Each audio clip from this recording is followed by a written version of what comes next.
नमस्कार, मैं Pradeep Dutta line of communication के इस एपिसोड में आज आपको एक दर्दनाक कहानी सुनाने जा रहा हूँ। ये कहानी उस लड़की की है जो चेहरे पर मुस्कान लिए और आंखों में कई सपने सजाए हुए दिल्ली आई। सपनों के पंख ओढ़कर वो उड़ान भरना चाहती थी, लेकिन एक दरिंदे ने उससे सब कुछ छीन लिया। उसके सपने, उसके परिवार के अरमान और उसका बलात्कार करके उसे मौत की नींद हर पल के लिए सुला दिया। ये आत्मा को झंझोड़ने वाली कहानी प्रियदर्शनी मट्टू की है। ये दर्दनाक वारदात 23 जनवरी 1996 की है।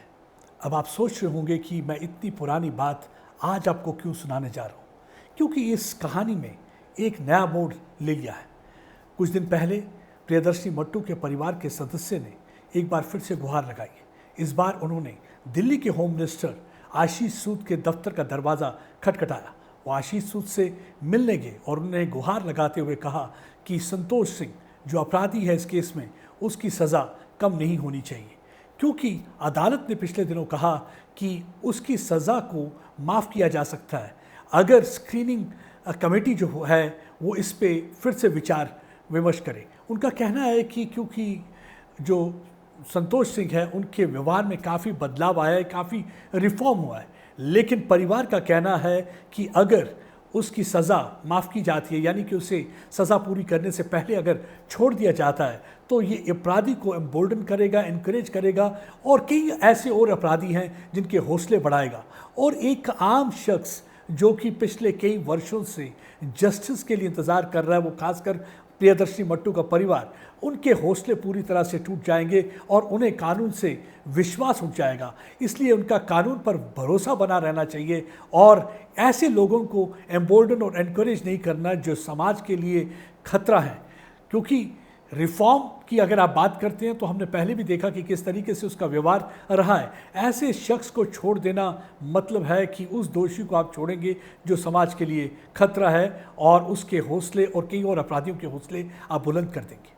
प्रियदर्शनी मट्टू के परिवार का कहना है अगर संतोष कुमार सिंह को रिहा कर दिया गया तो उन हजार पीड़ितों और उनके परिवारों के लिए गहरा सदमा होगा जो न्याय की उम्मीद में संघर्ष कर रहे हैं।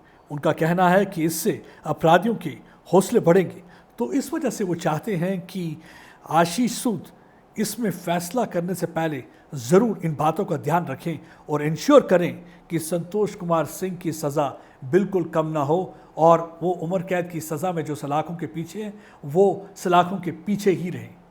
अब मैं आपको बताता हूँ कि ये प्रियदर्शनी मट्टू कौन है। ये अपने परिवार के साथ हंसते खेलते हुए वादी कश्मीर में रहती थी। इसके पिताजी इंजीनियर थे और इनकी माताजी लेक्चरर थी म्यूज़िक की।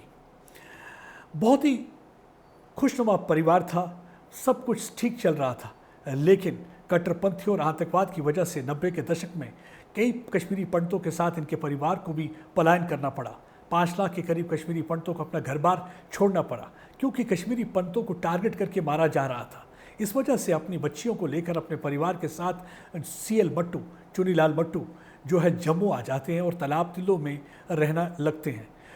जैसे जैसे प्रियदर्शनी मट्टू बड़ी होती गई तो उसका जो रुझान था पढ़ाई की तरफ बहुत ज़्यादा था और उसने 90 के दशक में ही, शुरुआत में ही इनिशियल डेज़ में कॉमर्स में एडमिशन ली और MA कॉलेज से उसने कॉमर्स में डिग्री हासिल की और उसके बाद उन्होंने दिल्ली विश्वविद्यालय में एडमिशन ली ताकि वो लॉ की डिग्री हासिल करना चाहती थी। यही वो वक्त था जब उसकी ज़िंदगी में संतोष कुमार सिंह नाम का शख्स आता है। वो सीनियर था, वो उसके पीछे हाथ धोकर पड़ गया, कभी उसका रास्ता रोक लेता, कभी उसे कुछ कहता, कभी उसे कुछ कहता। एक बार तंग आकर प्रियदर्शनी मट्टू ने फाइनली संतोष कुमार सिंह के खिलाफ FIR लॉन्च कर दिया क्योंकि उसकी हरकतें लगातार बढ़ती जा रही थी। किसी न किसी बात को लेकर वो उसे रोक देता और हर बार प्रियदर्शनी मट्टू उसे यही कहती कि मुझे तंग ना करिए, मुझे आप में कोई इंटरेस्ट नहीं है, मेहरबानी करके मुझे पढ़ने दीजिए क्योंकि मैं यहाँ पे अपने सपने साकार करने आई हूँ और मुझे मेरे सपनों को हासिल करने में रोक टोक ना लगाइए। क्योंकि संतोष कुमार सिंह के इरादे कुछ और थे। 1995 में प्रियदर्शनी ने शिकायत की थी संतोष कुमार सिंह के खिलाफ, उसे परेशान कर रहा था और उसका पीछा कर रहा था।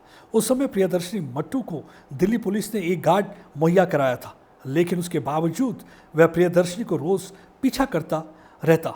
यही नहीं बल्कि संतोष सिंह ने उल्टे प्रियदर्शनी की शिकायत कर दी उसने कहा कि ये 2 डिग्री एक साथ हासिल कर रही है, एक तरफ ये कॉमर्स की डिग्री हासिल कर रही है और दूसरी तरफ ये लॉ की पढ़ाई कर रही है। लेकिन जब इन्वेस्टिगेट किया गया यूनिवर्सिटी की तरफ से तो उसे झूठ पाया गया। उन्होंने जांच के दौरान पता लगाया कि प्रियदर्शनी ने 1991 में एमकॉम पास किया था और शिकायत केवल दुर्भावनापूर्ण थी। लेकिन 23 जनवरी 1996 को पुलिस गार्ड भी वहाँ पे मौजूद नहीं था। यह अलग बात है कि सवाल उठता है कि वो पुलिस गार्ड कहाँ पे गया हुआ था। कहते हैं कि संतोष कुमार सिंह 5 बजे की शाम थी, हाथ में हेलमेट लिए हुए बुलेट मोटरसाइकिल पे आता है। बुलेट मोटरसाइकिल वहाँ पे रोकता है, काफ़ी देर तक इंतज़ार करता है और उसके बाद जाके प्रियदर्शनी मट्टू का जो घर, जहाँ पे वसंत कुंज का पॉश इलाका है जहाँ पे वो रहती थी, और वहाँ पे जाके दरवाज़ा खटखटाता है। कई देर तक दरवाज़ा खटखटाता रहा, प्रियदर्शनी मट्टू ने वहाँ पे दरवाज़ा खोला नहीं। उस समय बताते हैं कि वहाँ पे जो एक नौकर काम करते थे उन्होंने उसे दरवाज़ा खटखटाते हुए देखा। किसी तरीके से वो प्रियदर्शनी मट्टू के कमरे के अंदर दाखिल हो जाता है और वहाँ पे ये दरिंदा उसके साथ बलात्कार करता है। उसके बाद रूम हीटर की जो तार है उसके साथ उसका गला घोंट के उसे मार देता है।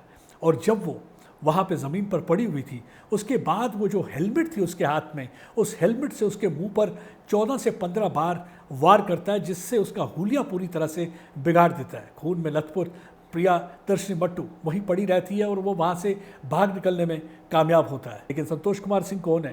संतोष कुमार सिंह एक आईपीएस ऑफिसर का बेटा है। यही एक वजह थी कि कोशिश थी उस समय के जो पुलिसकर्मी थे कि किसी तरीके संतोष कुमार सिंह को बचाया जाए, क्योंकि आईपीएस ऑफिसर का बेटा था और उस पावर का पूरी तरह से इस्तेमाल कर रहा था। और यही वजह थी कि वो एक राह चलती लड़की को तंग करता, जो उसकी जूनियर थी लॉ डिपार्टमेंट में। प्रियदर्शनी के मामले को लेकर लोगों में काफ़ी आक्रोश था, लोगों में काफ़ी गुस्सा था।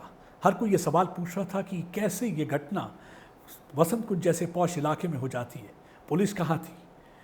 वो सिक्योरिटी गार्ड कहाँ था जो उसे हरदम उसके साथ रहने के लिए प्रोवाइड किया गया था? वो सुरक्षाकर्मी क्यों उस समय वहाँ पे मौजूद नहीं था? और बताया जाता है कि जो संतोष कुमार सिंह है, उनके पिता उस समय जो आईपीएस ऑफिसर पौंडीचेरी में तैनात थे, और यही एक वजह है कि सीबीआई को केस सौंप दिया जाता है कि ताकि इस केस में पूरी तरह से न्याय हो सके और अपराधी को सज़ा मिल सके। लेकिन सीबीआई ने भी कहीं अपना काम पूरी तरह नहीं किया। 1999 की बात है। सभी लोगों की नज़र ट्रायल कोर्ट पर लगी हुई थी, खासकर प्रियदर्शनी मट्टू के परिवार की। वो चाहते थे कि उन्हें जस्टिस मिले, लेकिन अफसोस उस समय के न्यायाधीश ने संतोष कुमार सिंह को बरी कर दिया।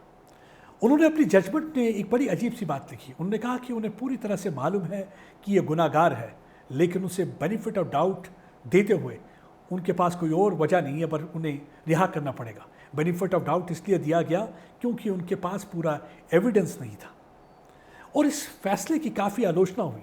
इस फैसले के बाद कई लोग सड़कों पर निकल आए और आज भी वो दिन याद है उनके परिवार के सदस्यों को कि उनके पिताजी टोटल गुमसुम बैठे रहे।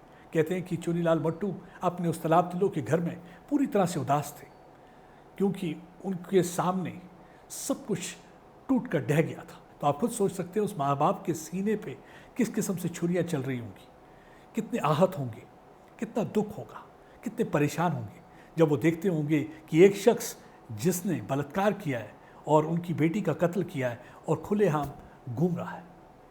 और न्याय प्रणाली पे कई सवालिया निशान लग गए। कई लोगों ने सवाल पूछे, ये किस किस्म का जस्टिस है, ये किस किस्म की जजमेंट है। हिंदुस्तान के इतिहास में 3 एक ऐसे केस हुए हैं। एक तो प्रियदर्शनी रेप और मर्डर केस है, जेसिका लाल मर्डर केस की बात करें तो, या निर्भया केस की बात करें तो, इन 3 ऐसे केस हैं जिसमें देखा कि किस तरीके से जो एविडेंस या तो दिए नहीं गए या तो एविडेंस टैम्पर किए गए, evidence were completely botched up and it was seen that evidence were not produced. और जो सीबीआई जैसी ऑर्गेनाइजेशन है या पुलिस इन्वेस्टिगेशन टीम है या क्राइम ब्रांच की टीम है, वो अपना काम करने में सफल नहीं हुई। उसकी वजह ये थी कहीं ना कहीं वो किसी दबाव में आ रही थी या कहीं पे पॉलिटिकल प्रेशर था, किसी जगह पे डिपार्टमेंट से, जैसे कि इस वाले केस में जो थे संतोष कुमार सिंह के पिता आईपीएस ऑफिसर थे, कहीं ना कहीं किसी न किसी तरफ से दबाव आ रहा था और जिसकी वजह से न्याय नहीं मिला परिवारों को। लेकिन कहते हैं कि justice delayed is justice denied, वही कुछ ऐसा इन केसेस में हुआ। 2006 में जेसिका लाल हत्याकांड को लेकर दिल्ली में चर्चा तेज हो गई। टीवी पर लगातार डिबेट होने लगी। जेसिका लाल मामले में आरोपी को बरी किए जाने के बाद प्रियदर्शनी के मामले में भी चर्चा होने लगी। तो उस समय हमने देखा कि किस तरीके से वहाँ कैंडल लाइट मार्च हो रहे थे, प्रदर्शन कर रहे थे, यंगस्टर्स बाहर आए। एक यंग एक्टिविस्ट उस समय आदित्य राजकोल उभरा, तो जिसने काफ़ी आवाज़ उठाई और उसने एक मुहिम छेड़ दी, एक कैंपेन छेड़ दी, जिस कैंपेन में कई लोगों को अपने साथ जोड़ दिया। और हर दिन वो एक आवाज़ उठाते, जस्टिस फॉर प्रियदर्शनी। और कभी वो इंडिया गेट पर प्रदर्शन करते, कभी जंतर मंतर पर प्रदर्शन करते, मतलब दिल्ली की सड़कों पर उनके परिवार के दिल की धड़कन की बात करते कि किस दौर से वो गुजर रहे हैं, उनके परिवार के लिए बोलते। और एक देखा कि एक साथ हिंदुस्तान एकजुट हो गया। टीवी डिबेट में प्रियदर्शी के वृद्ध पिता चमनलाल मट्टू भी नजर आने लगे। इससे न्यायपालिका पर दबाव पड़ा। 31 अगस्त 2006 को सीबीआई द्वारा प्रारंभिक अपील के 6 साल बाद न्यायाधीश RS सोडी और PK भसीन ने मामले को दैनिक सुनवाई के आधार पर उठाया। 42 दिन के भीतर फैसला सुनाया गया, जो काफ़ी ज़बरदस्त था। 17 अक्टूबर 2006 को संतोष सिंह, जिसे इस बीच शादी कर ली थी और दिल्ली में ही वकील के तौर पर प्रैक्टिस करने लगा था, को भारतीय दंड संहिता की धारा 302 और 376 यानी कि बलात्कार और हत्या के मामले में दोषी पाया गया और मौत की सज़ा सुनाई गई। ये भी गौर करने वाली बात है कि संतोष सिंह को तब दोषी ठहराया गया जब उसके पिता पुलिस सेवा से रिटायर हो गए थे। हालांकि बहुत देर के बाद उन्हें जस्टिस मिला, लेकिन बहुत कम उम्मीद रहती है उस समय, क्योंकि जब मिलना चाहिए न्याय, अगर तब ना मिले तो उसे जस्टिस डिनाइड ही कहा जाता है। यही एक वजह है कि हमने देखा कि इस दौरान जब ये वक्त लग रहा था, कुछ भी नहीं हो रहा था, एक ही उम्मीद थी, वो थी सिविल सोसाइटी।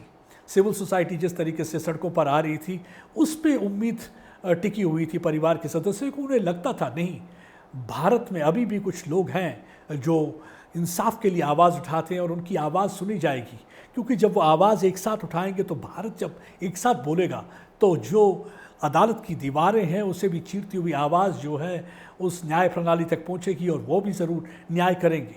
और वो उनकी बात किसी हद तक जो है सही साबित हुई। उम्मीद की किरण तो उसके फैमिली मेम्बर्स में काफ़ी जगी, लेकिन वो उम्मीद ज़्यादा देर तक नहीं रही। बहरहाल संतोष सिंह ने 19 फरवरी 2006 को भारत के सुप्रीम कोर्ट में अपनी मौत की सज़ा के खिलाफ अपील की। अक्टूबर 2010 में सुप्रीम कोर्ट ने संतोष सिंह की सज़ा को बरकरार रखा, लेकिन मौत की सज़ा को आजीवन कारावास में बदल दिया, यानी उम्र कैद में बदल दिया। तो एक बार फिर से परिवार को लगा कि एक बहुत बड़ा दचका, और मेरे ख्याल से उस दचके के बाद उस सदमे से बाहर निकल नहीं पाए। प्रियदर्शनी के पिताजी की डेथ होगी, उसके बाद उनकी मदर की भी डेथ हो जाती है। तो यानी कि परिवार में प्रियदर्शनी तो नहीं रही, उसके पिताजी भी नहीं रहे, उसकी माताजी भी नहीं रही। अब इंसाफ के लिए गुहार कौन लगाएगा? जो लोग इंसाफ के लिए लड़ रहे थे वही नहीं रहे। लेकिन अब जब एक बार फिर से बातचीत हो रही है कि संतोष कुमार सिंह की सज़ा को माफ़ किया जाएगा, तो परिवार अपने आप को रोक नहीं सका।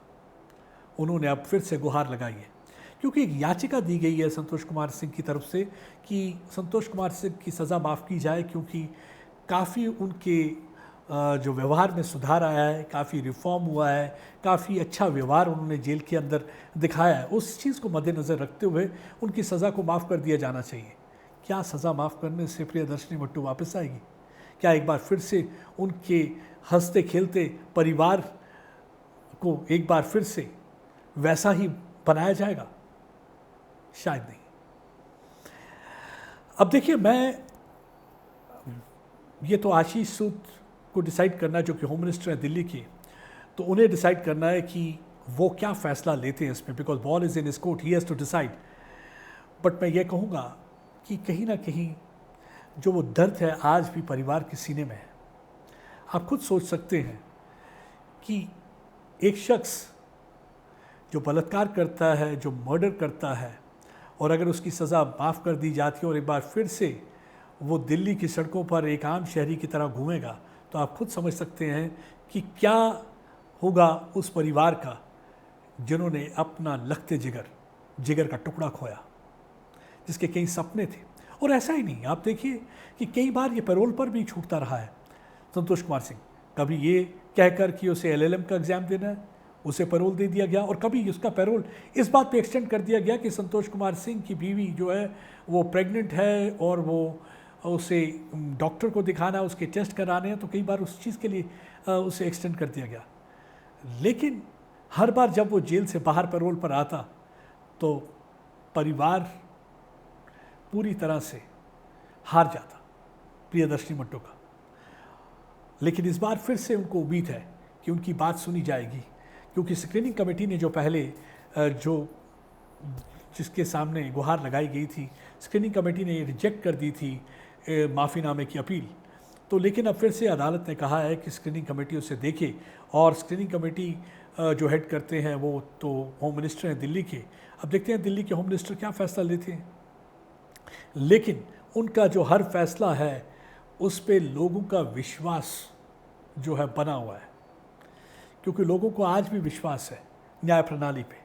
क्योंकि जब भी लोगों का विश्वास टूटा है, भरोसा टूटा है, सियासतदानों ने उनके लिए कुछ नहीं किया है, तो सबसे ज़्यादा विश्वास उन्होंने दो चीज़ों पर दिखाया है। एक तो जुडिशरी पे और दूसरा जर्नलिज्म पे, क्योंकि उन्हें मालूम है कि ये पत्रकार हैं जो उनकी आवाज़ को एम्पलीफाई करते हैं। और इस वाले केस में हमने देखा कि किस तरीके से एक सिविल सोसाइटी और पत्रकार मिलकर एम्पलीफाई करते रहे आवाज़ को, और इस तरीके से एम्पलीफाई करते रहे कि फाइनली जो लग रहा था कि कहीं न्याय नहीं होगा, न्याय हुआ। हालांकि अभी भी परिवार को लगता है कि पूरा न्याय नहीं हुआ है, क्योंकि उनको लगता है कि ये उम्र कैद की सज़ा कोई सज़ा नहीं है, क्योंकि उनके लगता है कि ऐसे शख्स को फांसी की सज़ा दे देनी चाहिए। क्योंकि अगर आप फांसी की सज़ा देते हैं तो एक डर पैदा करते हैं अपराधियों के अंदर कि अगर हम कोई ऐसी चीज़ करेंगे तो सख्त से सख्त सज़ा दी जाएगी। हमने देखा कि निर्भया के रेप कांड के बाद भी काफ़ी ज़्यादा वादे किए गए थे, लेकिन आज भी हम देखते हैं कि भारत में किस तरीके से बेटियों का रेप हो रहा है। कई ऐसे केसेस आते हैं जिसमें हम देखा है कि बेटियों को इंसाफ नहीं मिलता, उनके परिवार को इंसाफ नहीं मिलता। आज फिर से एक बार परिवार के साथ लोग खड़े हुए हैं। अब हर एक को ये देखना है कि फ़ैसला क्या होता है। क्या संतोष कुमार सिंह की सज़ा को माफ़ कर दिया जाएगा और ये कहकर उसे छोड़ दिया जाएगा कि उनका जो है रिफॉर्म देखा गया उनके व्यवहार में। कभी कभी ऐसा भी हो सकता है कि परिवार के सदस्य कहते हैं कि हो सकता है वो एक छलावा हो, वो एक धोखा हो, जो एक छवि क्रिएट करने की कोशिश कर रहा है, एक इमेज क्रिएट करने की कोशिश कर रहा है कि मेरे जो है व्यवहार में बदलाव आया है, लेकिन रियलिटी कुछ और हो। उम्मीद यही करेंगे कि परिवार को इंसाफ मिले, हम सब यही चाहेंगे। हालांकि फ़ैसला तो कोर्ट ने करना है, अदालत ने करना है, क्योंकि अदालत पे हमें भी पूरा भरोसा है और मुझे लगता है कि इन सब तथ्यों पर अदालत पूरी तरह से देखेगी। हमें भी पूरा अदालत पे भरोसा है और परिवार के सदस्य को भी अदालत पे भरोसा है, क्योंकि अभी भी देखिए कितने उतार चढ़ाव से ये परिवार गुजरा है। उतार चढ़ाव से गुजरते हुए भी अभी भी विश्वास है उन्हें अपने कोर्ट्स पर, अभी भी विश्वास है उन्हें अपने एग्जीक्यूटिव क्लास पे। देखते हैं अब क्या होता है। उसी भरोसे के साथ हम सब बैठे हुए हैं और हर कोई शख्स ये चाहता है कि इस बार उनके परिवार का भरोसा टूटने ना पाए। हम अगली बार एक अलग किस्से, अलग कहानी, अलग एपिसोड के साथ आपको मिलेंगे। तब तक के लिए आपसे विदा लेते हैं। नमस्कार।